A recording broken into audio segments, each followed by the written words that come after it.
Then, yeah. And then? And then, Then? and then, All right. are we ready? Are we live? Recording? All right, let's call our meeting to order Wednesday, March 25th, 2026 at 6:30. Can we have a roll call, please? Dan Cheek, Here. Chrissy Richardson, Here. Aaron Zito, Here. Dave Allgood, Here. Owen Costanza, Here. Ken Garrett, Here. Laura Golding. Let's all stand for the Pledge of Allegiance. Pledge allegiance to the flag of the United States of America and to the republic for which it stands, one nation, under God, indivisible, with liberty and justice for all.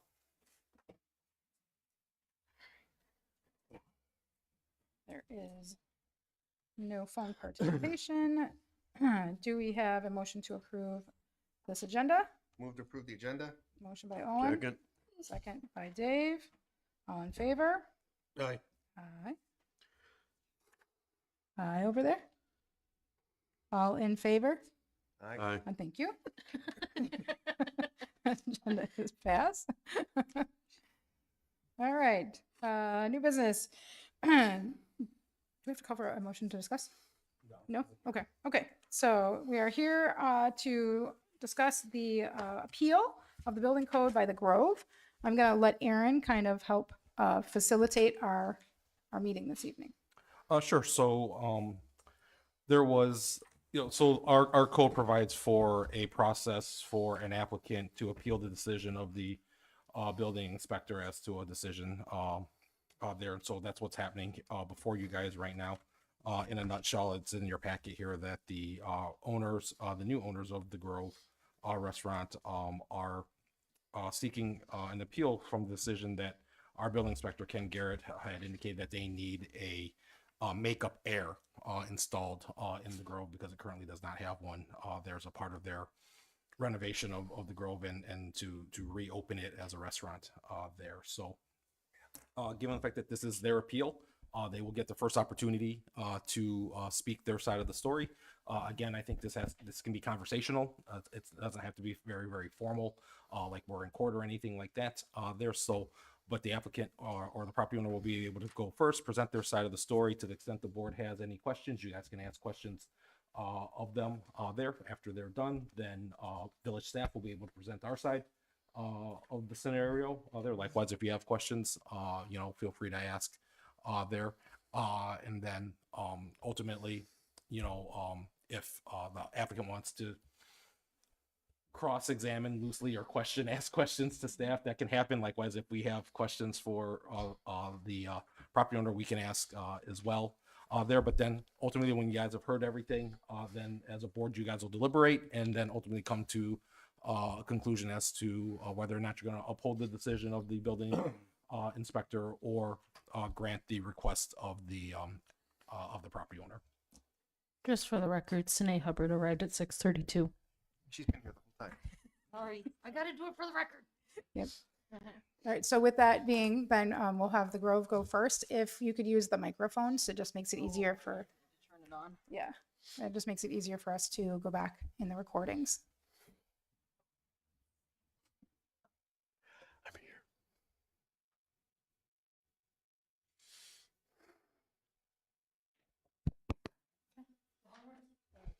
And she leaves it like 5 feet up there. Right? Higher than me. Hello there, good evening. My name is Karen Hobbs from Cade Food Safety Consulting and Services. A little background of me, I was an inspector plan reviewer for Winnebago County Health Department from 1998 until 2020. And I now assist the public with the permitting process. We have submitted our plans to the health department. It has been approved. That plans does not include the hood. So we have the menu that's been submitted and the layout of the equipment. So we are here today, as Mr. Cito had mentioned, just to, even better is to give Katie an opportunity to have some return of investment. She has invested a lot of money to the building already to keep the building safe. And as an inspector for so long, I'm the biggest advocate in following the code. And I just want to make it clear that Katie has every intention to follow the code. We're here today. We're other members of our group, which is going to be the manager for the Grove. And also the most important member of our group is our mechanical expert, which is Mark Buckner, who is the owner of Rockford Heating. And he's also part of the board. So again, I just want to stress the fact that Katie has every intention in following. She just wants to buy time to operate the facility as is and use the hood. As you can see in your packet, there's two kinds of menu. The first menu, which is a single sheet, shows the food that we would have without the hood, okay? And for a facility like the Grove, it's a legendary place, and the community has really supporting. I mean, she gets calls every day. They want it reopened. And as I said earlier, she has spent a lot of money on it already. As the structural, which has been finalized, the basement has been addressed. And so, yeah, she's just asking for some time. So the second set of menu is pretty extensive. That's the difference. I mean, you could see that she'll be able to compete with the community with that menu, and especially it's going to be a venue with, you know, like the way it was before. So she just wants a fair chance, and also I've been asked by our members here to kind of explain my interpretation why there's some confusion out there. Being an inspector, plan reviewer for over 2 decades, how it is that the code is very, very fluid. It does change, and have utmost respect. And I'm sure he understands what I'm saying, that code do change, and so, but at the same time, whoever is in the governing body, there is a way to interpretation of code do change when there is a change in director, supervisor. So depending when the facility tries to open, whatever is the policy, how it's interpreted, that's going to be applied. Once again, we're not asking to change the code. We're just asking to give Katie some time, an extension of when that makeup air will be installed. Now, it's very important to us and very important to Katie to keep her employees safe as well as the public. And so that's why we have brought Mark Buckner here, and he'll be presenting of other ways that we can do so that there's still air coming in, okay? So in that packet, you'll see that there is a window, but I'll leave that presentation to Mark. So once again, we're here to follow the code, not change the code, just asking for some extension, and I hope that we can find some resolution and compromise. And so now I'd like to present the manager of her input to our presentation, and then after that will be Katie, and last but not least, but the most important person would be Mark Buckner. Thank you.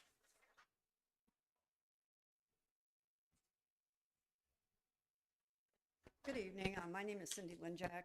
I brought notes because without them I tend to go off script pretty easy. So I went to North Boone, and my kids do too now. And to be honest, I spent a lot of my time at the Grove back in the day. And my background is I bring 17 years of experience managing a high volume, high visibility establishment as a general manager and a gaming manager. So I understand how places like this impact both people and the local economy. But this isn't simply about like one business. This is about what happens in a growing community and having enough local places to support it. With the new hangar homes like Candlewick and the continued growth around Poplar Grove, we've already and will have more people living here. But many of them leave town now to spend money dining, entertainment, and social spaces in other areas. This means that those dollars in that growth are going somewhere else instead of staying here. Reopening the Grove will help change that. It gives people a reason to stay local. It supports other nearby businesses, increases activity in the area, and contributes back to the village through sales tax and economic growth. It creates a ripple effect that benefits more than just one establishment. The sheer volume of traffic at that intersection the Grove is located at speaks for itself. Ultimately, what we are asking for is the opportunity to find a common ground and to allow Katie the ability to begin to generate revenue for an agreed upon period of time before requiring full makeup air installation. Considering the significant investment already made into this building to ensure it's safe, stable, and ready to open, this would allow the business to move forward while continuing to work on a long-term solution. I myself, like I said, being from the community, she has tried to keep on top of everything, and I cannot walk through a football game or a store without somebody asking me when it's going to open. And my response is as soon as we get it safe for everyone. So thank you for your time. For the record, Mark Vance is here at 6:40.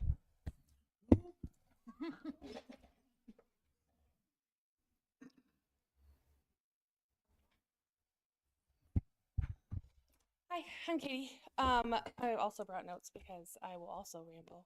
But the most of my message is that I grew up around here, not in Poplar Grove, but the Prairie Hill District. I was here a lot. We played all the sports here. We came to the Boondocks, is what it used to be called over there. Mortimer's. There was an ice cream shop. We did all the things. We were here a lot. My parents owned a bar in the area. We still own more in the area. And it's really all about a place where everybody can come together in the community is what it's for me. That's kind of like we have another establishment that wasn't doing well. We helped a friend out. We got everything back. And now we're doubling and everybody's coming back from the community. And they're like, wow, we really missed having a place in our neighborhood, which is kind of how I feel. There's places, but everybody still is like, hey, the Grove, the Grove, the Grove. I did this here. I did that here. It goes on and on. So we're not just trying to open a business. We want to bring back a place where people can go and gather again, have fun, somewhere local families and friends, without having to leave town. We want to support the local businesses and be involved with the schools, and be a part of what's already here because you guys have a great community. They're really, really great. It's nice to drive through and see people playing baseball outside and like enjoying the outdoor spaces. Yeah, the people that are trying to work to make this happen have strong ties to the community, and we all care about doing it the right way. We just need a little bit more time to kind of adjust and make things all as safe as they can possibly be. So, like I said, we just want to bring back something that people remember and it'll be nostalgic and, I don't know, just let people have a good time. So that's all.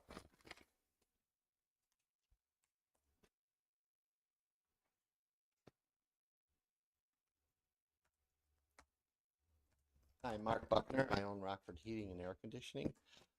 So I think you have a copy of my original proposal when I went through the facility.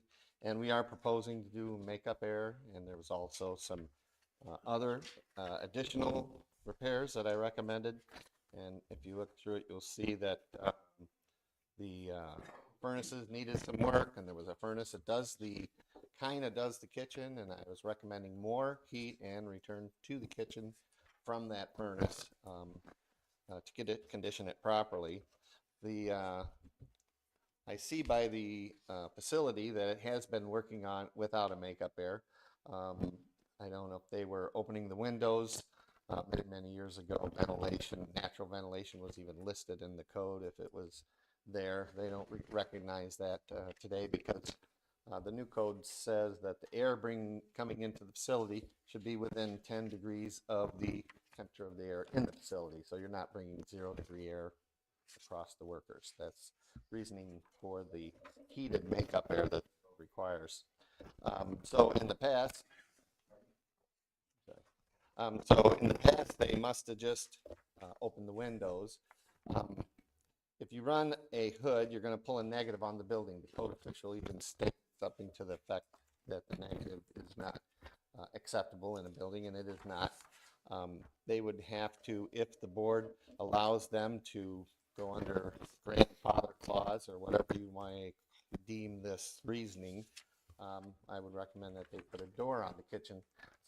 So if they open the window and turn on the hood, it'll pull the air in through the window and not from the rest of the building, creating a negative environment in the building. So I think there are possible ways with the additional heat in the building, with a door on the kitchen, to heat the cold air coming in when it is cold outside. There may be days when they can't cook because if the air outside is 0 degrees, you probably would have to shut the hood off and not open the window and not cook. But it's not changing the code. As you can see in my proposal, I'm proposing what the code requires. And I think she's looking for a period of time to try to make some money to pay for the additional expense. If the board were to allow her to do that, those are the changes I would recommend that she make to make it a safe environment for the people in the building. Any questions? We ask questions now or after staff? Sure. I keep hearing time. You want to make the code changes, but you need time. You have a time frame. I feel like it would probably take at least a year. Okay. So, yeah, I understand that. I mean, that's everybody I spoke with that was buying it. That was always, there was always the upgraded code. And then have we addressed the parking at all in your plans? I mean, the parking's always been an issue. Yeah. Your neighbor, she'll have cars towed and she won't even rent it out. But so, I mean, I don't even know if we can do this, but I mean, if you're willing to do a time frame, I don't know if we can get a performance bond. I don't know if that works, but I mean, if we got a performance bond to have that done, but we would collect on that bond if you didn't get it done. And then the insurance company would have to do that. I don't know if that's possible. I'm just throwing that out there as an idea as to help. Because to sit here and say, okay, you're gonna do it in 12 months, now you're an operating business, and then we come in and you don't have it done, we really have our hands tied. So there has to be a financial obligation to get that done. And that's the reason why we do get bonds on infrastructure and things like that. And so I don't know if that works, so we'll see. Board doesn't have any further questions. That was actually the question I was going to ask. So About the time frame. I as well. So, just to reiterate the code, the code's generally not very forgiving. It has a requirement. The makeup air requirement has been in the code probably back 20 years, to be honest with you. And it doesn't mean that there are not other operations that don't have makeup air. I'm not going to tell you that. But unfortunately, when we have a situation where we have to install a type 1 hood, it requires a makeup air. And I gave you an example in my report about what counts as a balanced system. And it's basically 80% of the exhausted air you have to return. 80% of that back as makeup air. The purpose is to keep the system balanced. When you run negatively, it causes all sorts of unfortunate things in the building. And the only way to do that is it is engineered, calculated. Typically, commercial buildings, you have a mechanical engineer, they do the design, they design the hood, they design the makeup air, they design the balance of air through the entire building, to be honest with you, and we want it to be in balance. Because when it's not in balance, it causes all sorts of discomfort for people that visit it. Headaches and just very uncomfortable. When the air is too negative, you have trouble opening doors. The exhaust doesn't flow right. It can pull, if it's high enough, I'm not saying all these things will happen, but it's always the potential that it will pull wherever the air needs to come from. It'll pull something. It could pull from the water heater. It could pull from any other gas appliance that might be in the area. So it's going to struggle to provide it. I recognize, look, I've been there. I recognize that there's a couple windows in that room. How do you calculate the air from windows being open? There's no calculation for that. A day that's windy versus a day that's not windy, it makes a difference. I mean, there's just no way to do it. And let alone the customers that come and the patrons that come in there, we want it to be safe. We also want it to be safe for the person cooking and everybody else that might be in there. And so, in this situation, the code it's not vague. It's pretty clear, black and white, that when you have a type 1 hood, you exhaust. And I use the example of 2,000 CFMs. You have to replace that air with at least 80% of that back. Otherwise, you have the potential for all these other issues. A lot of people apply for, I've dealt with some appeals in the past through the history of my career. A lot of times it happens to do with a gray area where it needs an interpretation. They don't like the interpretation, which totally understandable.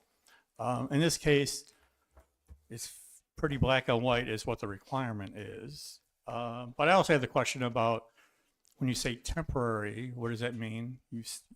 You're saying it's a year. How do we get compliance, at least close to compliance for that year, without some alternate means to provide this makeup air equipment? So there are a lot of stipulations, and I'm not saying that it's not inexpensive, because there's a cost with everything we do. And not to be harsh about it, but unfortunately, the code doesn't care about costs. Code says, here's the requirement. The codes are there because history tells them that certain things happen. And this is, it's not that the code decided, oh, this is a great idea, let's require this. It's always in response to some issue that's happened over the years. So I just want to clarify a couple of things. On the request, it mentioned 20% remodeling, and that would require some accessibility requirements. Mechanical equipment does not count towards that. So that it has nothing to do with it. So that would not be a requirement. If you remodel a certain section, then the Illinois Accessibility Code will tell you have to comply with whatever section you're remodeling. And if you hit a certain threshold, it require it. But just to be clear, the makeup air unit and any mechanical equipment doesn't count towards that dollar value. Just so we're clear about that. The code also provides for stipulations on when you hear an appeal, what factors you should consider when you decide on that appeal. And there's generally 3 rules to file that for. One is that the inspector incorrectly, applied the code, which in this case is not true. Or the codes don't apply to the situation, which does not apply either. Or there's an alternate form or another method in which we could do something else. Some other method where we can provide some type of alternate solution, other than we don't want to do it, or we can't do it, or we need a year, whatever it is. It doesn't give you that flexibility necessarily, but of course the board, you can decide as you see fit. Of course, my job is to make sure we enforce the codes that the village has adopted. It is in there. I don't have flexibility to say, if you gave me an alternate solution, I then can review that and say, yeah, that makes sense to me. I'll agree to that. But I haven't seen an alternate solution as of yet. So that's kind of where the code is. My hands are tied to a certain degree of what I can or can't do. So those are my initial comments, and happy to answer any questions that anybody might have. If I may. What is or was the driving force for the village to be in the kitchen, and what brought the range hood or this exhaust hood into the scope of that matter? Are you talking from a history perspective? No, I'm talking about what brought us into the kitchen. Why are we looking? I'm sorry. Sure. Katie bought the Grove, and we were asked to come over and look at it and talk about some things that they wanted to do. When we went there, we talked about the basement area, the first floor area, all sorts of different areas. We talked about the kitchen area where there is currently, the hood's been removed. And the hood is uninstalled.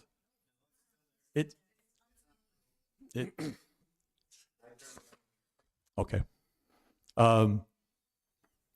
Irregardless, the building has been unoccupied for a number of years. I believe the previous probably owners think weren't- 3. Previous owners weren't using that. I think they had converted to doing just pizzas and stuff at the end of there. I don't know that they were cooking. Yeah, you know the history better than I do. I mean, it was a long time ago. So the last person that was in there was June of 2020. Yeah. Okay, so it's been a while. any inspector that would come in there and look at it says, there's no way to balance this system because it doesn't provide the outdoor air that's required. I don't think there's any argument about that. The only debate is whether you want to provide relief or not in this particular situation. But I would be concerned about, I have no problem a year or whatever, but I would like to see an alternate system that's being provided to provide some type of air in there other than just opening windows. I don't think that's a fair solution. I would rather see a food truck or some other way to open the business, start to make money, and do it another way. Outdoor barbecue. I don't know. There's all sorts of different ways you can do different things, but I'm just saying I'd like to see an alternate solution to the situation. Right. I think what I was trying to get to is what specific authorized function brought us in to evaluate this hood. Was it a building permit? Was it a remodeling permit? Was there, was damage to the building that needed to be repaired? What was the actual, the reason for us being there? Was it just simply an invitation? A building permit. A building permit. Yes. And in that building permit, did it encompass any sort of mechanical work? Not at this time. Okay. It's not uncommon for villages, municipalities, cities to observe a different code than what the state's minimum is. Could you please tell me what the state's minimum is? State now requires a minimum of the addition of the code to be 2018. 2018. And which code have we adopted here in Poplar Grove? 2021. And is there any differences between 2018 and 2021 in the makeup and ventilation requirements? No, it's the same. Okay, so we have a situation here where we can't provide relief on something that we do not have the authority to provide relief on, in my opinion. State statute, that's the rule, that's the minimum. And whether we adopt something newer, they still can't have something less than the state minimum. I would still drive to the question is what actually brought us there to invoke the replacement of the hood? So I'll clarify though with regards to the codes there. So state statute does require us to adopt codes. Okay. Yes. So but it doesn't, the requirements are not embedded within the statute itself. So these ICC codes that we've adopted, I mean, ICC is a private company, a pseudo-private company here that writes codes that are then adopted by municipalities. Mm-hmm. The state statute just says you have to adopt a set of codes. Back in the day, we used to adopt BOCA codes. BOCA's out defunct now, and it's basically been replaced by ICC there. So, and you have ICC residential codes, mechanical codes, commercial codes, whatever, all sorts of different codes that are drafted by this ICC company.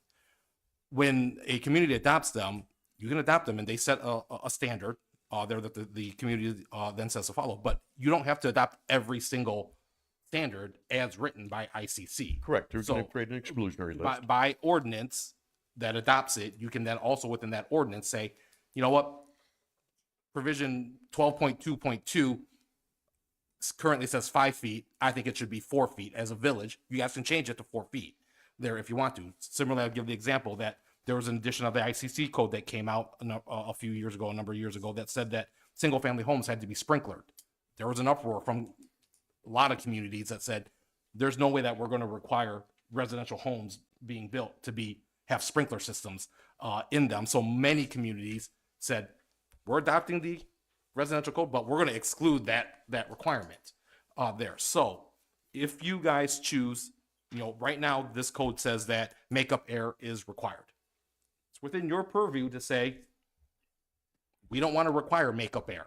Again, that's your guys' decision, but understand that if you guys make that decision, you're going to have to apply it to everybody then. So uniformly. Likewise, if you guys want to, I've heard one of the outstanding questions that staff didn't know was what was temporary. So we didn't know what that meant at the time of the writing of the report and stuff like that. Now that we know that temporary is being asked for is a year, you guys could also write something in between, you know, and say that you could write some exception to say that makeup air is going to be required, you know, within X amount of time. Could be a year. You could say 6 months, 3 months, whatever. It's up to you guys. You guys can craft that language if you guys so choose. On a code like the energy code, we cannot observe anything less than what the state mandates, correct? You cannot amend the state energy code. That's correct. Right. So is this code we're discussing one of those codes that cannot be amended? No, you can amend the code. Yeah, this one is not. There are certain codes that are state that's- mandated ones. This I do not believe that this is one that you. This is not one of those ones that we're not allowed to tweak. That was my question, was this a code that could be amended or not amended that was mandated by the state? That was where I was headed with this. Yeah, I would just add that when we design a commercial building, the mechanical system has to have balance to it. And when you have a component that is negative, then everything else has to make up for the lack of that error, which makes it difficult to balance a system. And you could try to close the area off. There are some things you can try to achieve to kind of help with the balancing of it, but it's very difficult. And you know, decisions, you know, are affect other restaurant or future restaurant owners as well on the decision. So I think it's an important decision to make how you want to approach it. Again, I would prefer an alternate means to provide this makeup air, whatever that is. And then we could talk about, you know, some relief maybe from that perspective. Jeff. So looks like 80% of your menu is deep fried. A lot of fried food on it. You have one burger on it. You have grilled cheese, so you're gonna need a flat top. You figure 1 or 2 fryers. What kind of equipment are you gonna put into the kitchen? So it would be a time fryer, and they're more modern, so they don't have the heat coming off of them as much. They won't be heat fryers. Right, and they're then it's like on demand. It's like an on demand. We do have, the menu it does have fried food, but we'd be pushing the grilled hamburgers, the grilled chicken salads, the Italian beef sandwiches, as our primary objective. Okay. So if they added like an exhaust fan, like not in the window, if they put, you know, a fan of some type would pull a mini exhaust like you see. Push. Yeah, to push push it. the air out for any like smoke. Cause I don't remember the Grove having burgers. Yeah, the Grove has They did? Yeah, they don't had burgers. remember. Yeah, it was a I long always got time the ago. pizza. Yeah, that's what I said too. Monday night was double cheeseburgers. And they were good. But they did have a big grill there. I knew they had a flat top. I've been in the kitchen before, years ago. Yeah, But flat top, they had double fryers, flat top, pizza oven. The sandwich was so large that if you walked in and they were making burgers, small burgers, you didn't really. Well, I would see the smoke behind the bar, and Carl used to run it, and it's kind of smoky in here. Then they would, you know, open it when they had the windows open. But I'm thinking if you put some kind of like a 12 or 14-inch fan to suck out, if we did, it's not just me, but if everyone agreed to give you an extension for 1 year. So you're at the end of 1 year though, what happens if you can't switch out and put a converted hood system in? Jeff, you might have missed what I had said. Did you already say? No, I said, you know, they're not asking for the code to be changed. No. They said they want to comply, they just need time. Right. So I said, the only thing, if we could do that, would be to satisfy some temporary fix, but with a performance bond in place. Okay. So we would get a There you go. bond, There you go. and in 12 months, if they didn't act on it, I we'd have wanna- to collect on that bond, and we'd have to, Your business, we want you to succeed, we want you to thrive, but we have to have some kind of guarantee. with no, you. no, and bear in mind, collecting on a bond, it's not easy. That means we now step in, we now become the contractor, we now bring our people in, and we finish the job. The insurance company pays and then collects their money from them. So, but I mean, it's not, it's a fix if it works with our code. Jeff, let me just comment on, so the hood is required because the cooking involves smoke increase. Right. That's the key to There's it. an ANSO system, correct? There will be, yes, when it's in action, I used to yes. do shops, though. an idea about the kitchen. Yeah, so the, I don't think exhausting out is the answer. The hood already exhausted out. I don't think you need to add anything extra to exhaust the smoke or grease. That's not really the challenge here, I guess. The challenge is how do we bring in more air into the area? And I would be more apt to say, if we could put the makeup air in and let's give them time to create to heat that air and do some other components to it, it's still a chunk of money. It doesn't, I don't know I don't know how kind Mark is with the installation part of it. But I still think you need to supply some air to get the air movement, because the other issue that happens is that the hood doesn't draw properly when you don't have enough air. And we can open windows. I mean, there's all sorts of things we can test and do different things. And I'm the code guy, so I'm a code purist. We try to make sure we comply with the code. That's what we do. And we can only tell you, hey, here's why those requirements are here, because of these things that have happened in the past. And again, I could probably give you 10 different things that could happen. All of them could happen and none of them could happen. Nobody knows, but they're in the code and they're there for a reason. And again, if we could find an alternate way to provide some fresh air into there, I think that's the best solution to me. Okay, wait, I'm sorry. We're at 7:06 right now. So I think we need to kind of wrap up. Well, I just, Well, Well, and discuss. we're discussing. We're discussing this. So This is their business. I don't Alright, think there's really a time frame to it. I mean, let's. If everyone is aware of the time. Yeah. do you, maybe somebody in the front row or Ken can answer this question. Is there a way to provide makeup air that's heated without drawing air from anywhere else in the building other than the kitchen? So drawing it through a window is not going to meet the heated requirement portion of it. Okay, there are other ways, other mechanical, let me put it this way. There are other mechanical systems where you could increase the amount of air being introduced into that area. And that would satisfy the code as well. I don't think that system that they have can achieve that. I don't know, Mark, maybe you can comment on that. I'm not aware of it. Mm. Blowing air in, same amount of air that's blowing out with the hood. So it almost Isolate take the no kitchen. more from the other. Isolate. But see, my thing is, like I said, I want to see you get open. I want to see you succeed. But I don't know about what Owen's talking about, the insurance bond type thing. I don't want us to have to be responsible on if something comes up, at the time of, okay, you need to get this fixed. We need some kind of a guarantee. So I mean, this is what I just, I know with time, but what I'm hearing is everyone's okay with working something out, Yeah, but we need a temporary that works with code. Right. And then we can come back, look at the plan, staff can agree on the code, and then we can figure out that performance bond part of it, the My guarantee. biggest concern is for a fire, a grease fire, because that place would go in a New York minute. And how old is that Ansel system, out of curiosity, any idea? How old is it? Oh, they're adding one in. You missed that part. They're adding the Ansel system to the existing hood that's there, Jeff. You missed that part. Yeah. And Jeff, it has to be tested and they have to follow all the. Right.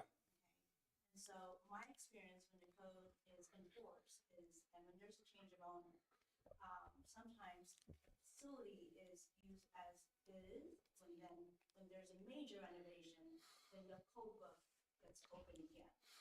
In this case, she's not tearing down walls, the hood is there. There's very little things to be done in the kitchen. And she's putting in the answer system. We have a mechanical expert here, there's a part of the board that has a solution for the temporary that we're suggesting. So we do appreciate, trying to help Katie, but I just want to make clear that the good is existing, but operating, there's never been an incident until, nothing. And it was operating until 2020. Well, I don't know what they were. I But, think you know, at the as- end they weren't very little. you know, if your HVAC guy, your manager's there all the time, I mean, a fan's not a good temporary fix because you just don't know who's working back there. It's busy. Somebody forgets to put the fan in. It needs to be a. Well, you could put unheated makeup What I. Yeah, Could you so just like do that with an air handler? unheated makeup air doesn't need cold. Cold air or hot air. It do- Chef It doesn't comply. You're right. That's correct. does not comply, but it does comply with positive negative code, Yes. which creates the negative building, creates dangerous situations, and so forth. But in the cook in the kitchen, if you got the window open or if you got the fan going here, it's the same air. It's just mechanically being brought in instead of hoping it sucks in through the window. Um, there is going to be an opening in the floor where the makeup air ductwork is going to have to come in a year from now and condition the makeup air will be sitting under the building outside. So you could put a hole in the floor and you could put a furnace or a fan there and hook it up to the hood, and when the hood runs, the fan runs, and you're balanced. We're to the balance point, but we don't have the temperature We don't. difference that the code requires. But that's what they're saying has been going on for the last 30 years, is it's been coming in the window, and that's unconditioned. So that would be similar to saying, we want to do it the way we're doing it, but we're going to mechanically do it so that it meets positive, negative. It's not ideal, but it is a solution. And then the furnace in the basement is going to have more heat and air return in the kitchen, condition that air, so in the winter time, it's going to help some. It's not going to quite be enough. So like I said, on cold days, you probably won't be able to run. So that's a possible solution that meets at least the positive and negative criteria, which we're not pulling fumes down the chimneys of the water heater and the furnace and stuff like that. But I don't like that idea that, you know, some days you might not be, well, what if she's not there? And who's going to, I mean, that you're putting a human element, Yeah. putting a human element into, Yeah. but something, yeah, No, well, no, yeah, I I'm saying you understand. guys, we need to figure something out with Ken and then come back and then Yeah. we need to discuss how to Yeah. hold a time frame to it. And it can't be a human element. It's got to be an automatic something because you own other businesses. You Yeah. have employees. You have that employee thing. So, I mean, Karen, let me comment back on your question about existing conditions and whether they can continue to run. And that generally is true, except in the case where a building has not been used for a number of years. Then I don't like to use the grandfather clause, but that's what is most commonly understood. That is true, but usually it's as long as you're operating within the year of it being shut down, then I think that's a reasonable answer. When it's been not operated for 5 or 6 years, you're looking at least the life safety portion of it. And to me, this is a life safety issue to me. And we could agree to disagree. That's fine. But from my perspective, we need to find some way to provide this air so that the equipment runs properly. Because I feel like, potentially you could have issues with it running properly when you don't have enough air in that room. So, and Mark, you can. I mean, well, I know. you guys have to work that out. And yeah. Look, the code says it's supposed to be conditioned, correct? Right. We could, and I could live with it. Unfortunately, it violates other parts of the codes. Other codes, it creates issues because we have this energy code, and that kind of violates the whole energy code thing. So let's I just regroup. and Yeah, figure it out. I'd be willing to discuss a temporary situation that does not exceed 12 months.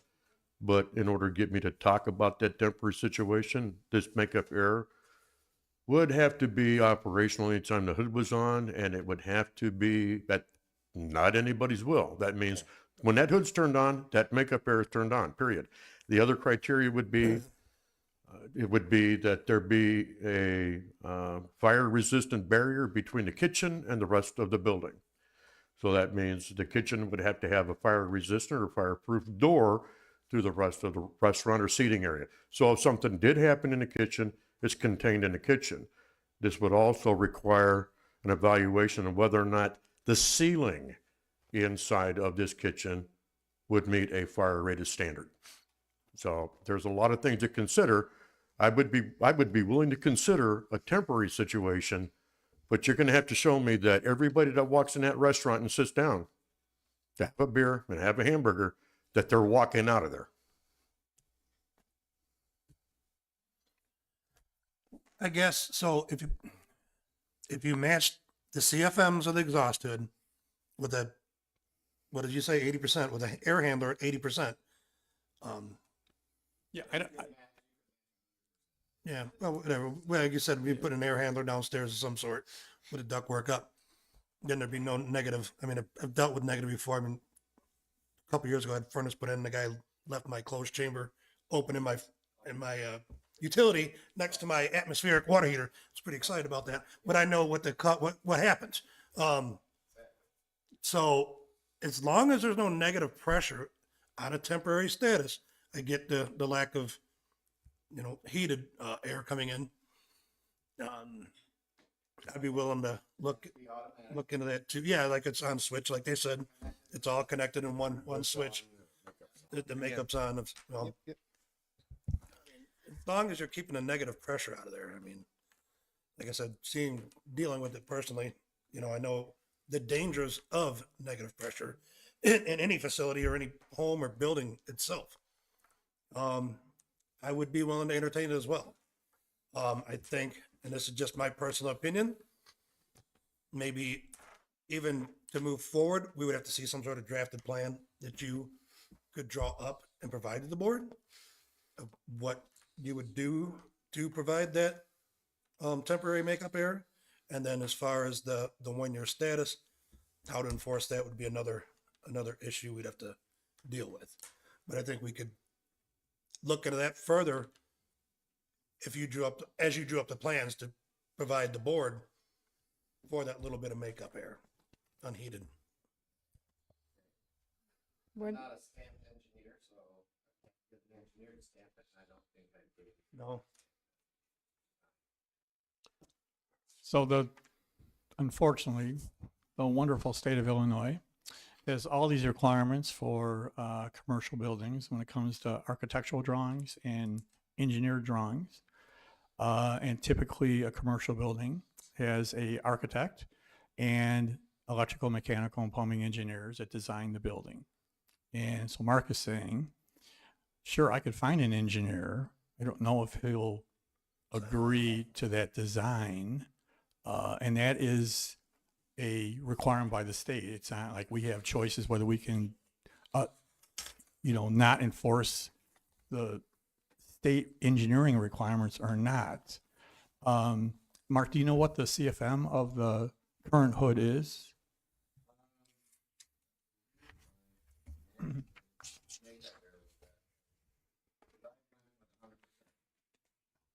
Yeah, I think it was at 1750 or something like. I think that's what you put on your bid. I think it said something like that. 1750 on regular. 100%. I understand. I got you. Sure. On the screen. Yeah. So If you had, 1750. Jeff, if you had my eyes, you're not gonna be able to read that. I believe from memory it was 1750. Yeah. So. all right, well, I'm still hearing from the board that the consensus is that they're willing to entertain some sort of alternative solution provided by the Grove. Am I incorrect in that assessment? Approved by Ken, alternative approved by Ken, and then we can discuss on how to guarantee that gets done in a year. So what I'm hearing is that maybe we recess this hearing Yes. to another date Future certain, date. maybe before, like another 6:30 situation before a set regular board meeting, so that we can come back in, whether it's at the first meeting in April, and give an update as to, okay, here's a plan from the Grove as to a temporary makeup air. Might save you some time. Is there any way you're gonna accept a non-heated makeup air design? It doesn't comply with the code. I mean, they can approve it. That would be for us to decide. That's why it'll come back. That's why it'll come back. So again, but step one right now is, these are the conditions that they're willing to entertain a temporary solution. here right now, but they need more data. There, part of it is to see a plan, part of it that they need to have some further discussion as to how do we, a guarantee of some sort that ultimately the temporary will become, there will be a permanent solution there. And again, I'll then throw in from a legal standpoint that ultimately whatever you guys decide to do, if you guys decide to allow for a temporary fix, that we make a tweak to the code then to memorialize the fact that, hey, temporary situations are allowable under these conditions and terms, so that it's uniform then amongst everybody that may come in the future, and be in the same scenario, that we're not going to be treating anybody differently there. So again, that's all items that can be worked towards into, for the next special board meeting there, if that's what works for everybody. I think we did that prior with the gaming license, didn't we? We tweaked that a little bit Yep. for them. Accommodate. Yep. And liquor. We've done it. I did say What's your targeted opening date? Okay, okay, just curious. So as soon as possible. So the earliest that we could do an additional hearing would be the second meeting of April. 'Cause The date, please. That is the 22nd, The what? the 22nd of April, 22nd? because the 8th we have our budget hearing in public. So that's already been set. May I? I move that we recess and reconvene on April 22nd to allow the petitioner to gather more information to present to the board for further consideration of a temporary situation. Pardon me? At six- Oh, six- 6:30? Yeah, 6:30 on April 22nd. Motion by Dave, Second. second by Owen. All in favor? Any opposed? We are recessed at 7:22.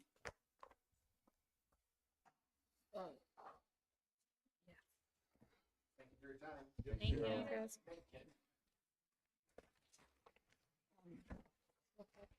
While I flip over everything, Robert just